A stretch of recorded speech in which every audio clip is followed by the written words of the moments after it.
Dit is stilwordtyd in die teenwoordigheid van die Here en ek en jy het vanmôre die voorreg om te luister na God se woord. Baie hartlik welkom liewe vriende by die oggendoordenkings van Uit die Woord Digitaal.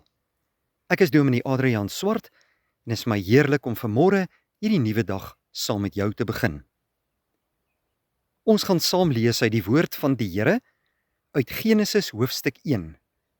Ons lees vers 26 tot 28 en dan ook vers 31.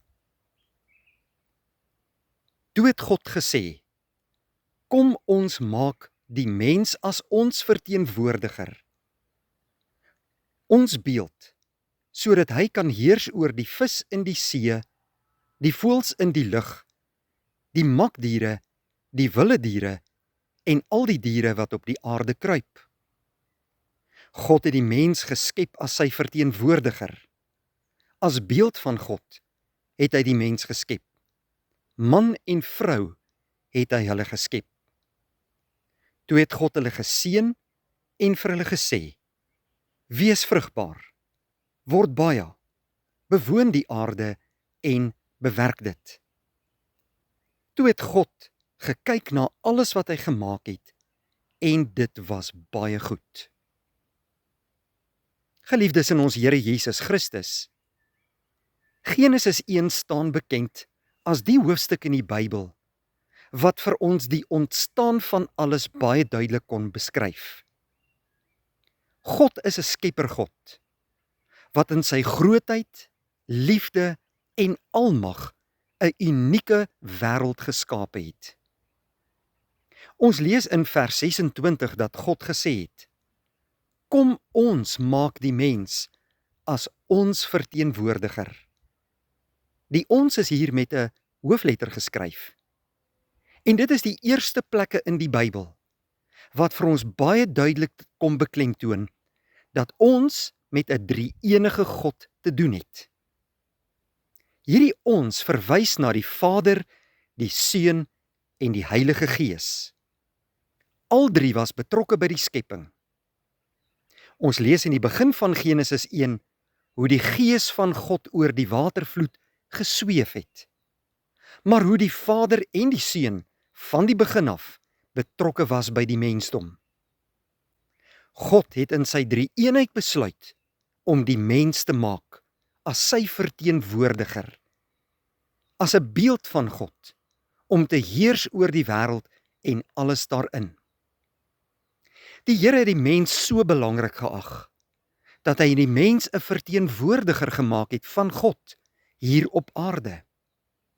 Hierdie is 'n baie belangrike taak en opdrag wat ons as mense het.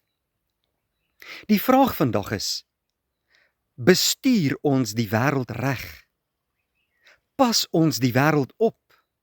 En versorg ons hierdie pragtige skepping soos wat God dit sou gedoen het? God het gekyk na alles nadat hy klaar alles geskape het en hy het gesien dit was baie goed. En inderdaad is die wêreld vandag in sy uniekheid en in sy verskeidenheid wonderlik, volmaak en asemrowend geskep. Daarvoor kan ek en jy die Here vandag loof en prys. Maar ek en jy moet ook vandag seker maak dat ons as God se verteenwoordigers hierdie wêreld reg bestuur, reg daaroor heers en God hier verheerlik in alles wat ons doen. Mag die Heilige Gees ons daartoe die krag gee, mag hy ons bemoedig en versterk en die leiding gee, sodat ons altyd God se opdragte kan nakom en dat ons goeie verteenwoordigers van God kan wees hier op aarde wat sy skepping bestuur tot sy eer alleen.